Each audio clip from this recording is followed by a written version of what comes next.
Wahai Rois Am, tempatmu bukan sekadar simbol di atas. Engkau adalah penjaga akidah, penjaga kehormatan warga Nahdliyin, dan pengarah jalan dalam badai fitnah dan kekacauan.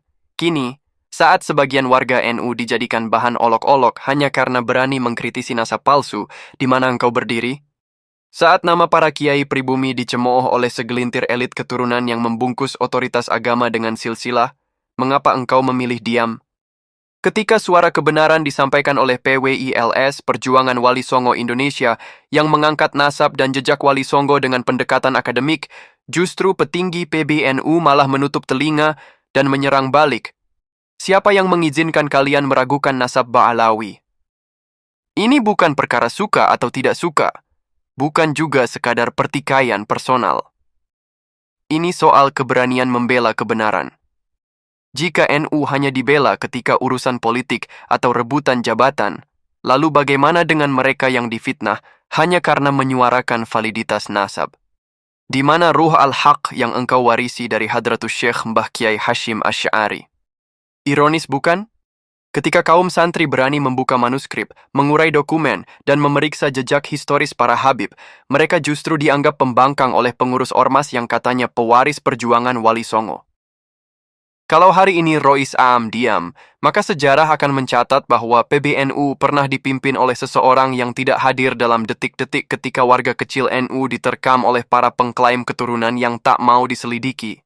Dan saat suara NU seharusnya menjadi mercusuar keadilan, justru sunyi dalam urusan paling mendasar, yaitu kebenaran.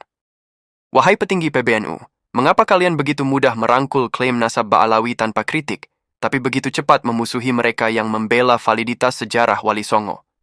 Apa karena Ba'alawi mewariskan status atau sesuatu, sementara Wali Songo mewariskan kesederhanaan dan perlawanan? Apa makna wibawa ulama jika harus sujud di hadapan lembar silsilah tanpa sanad yang sahih? Diam itu bukan kebijaksanaan. Diam itu pembiaran. Dan pembiaran itu pengkhianatan terhadap cita-cita Hadratus Syekh.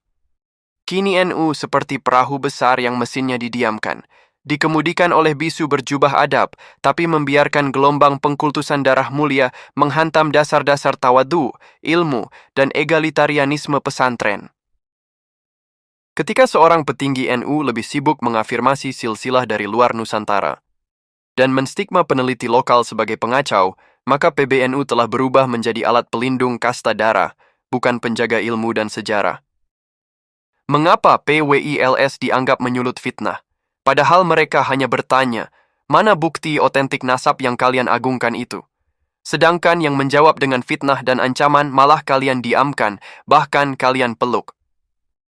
Jika yang disucikan adalah nama keluarga, bukan keilmuan dan adab, maka PBNU telah direduksi menjadi klub kehormatan keturunan, bukan lagi gerakan keagamaan yang membela mustad'afin.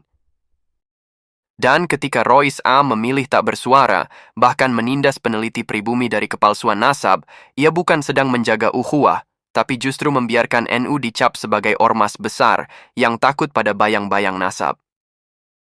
Ketika para elit PBNU memilih diam dalam pusaran polemik nasab, mereka bukan memadamkan api. Mereka justru menabur bensin ke bara kecil di tengah rumah umat. Yang kalian diamkan bukan sekadar debat nasab, tapi perpecahan psikologis, saling curiga antar pribumi, perang kata yang menodai ukhuwah, dan adu data yang tak lagi ilmiah, karena tak ada yang mau tampil sebagai penengah yang adil.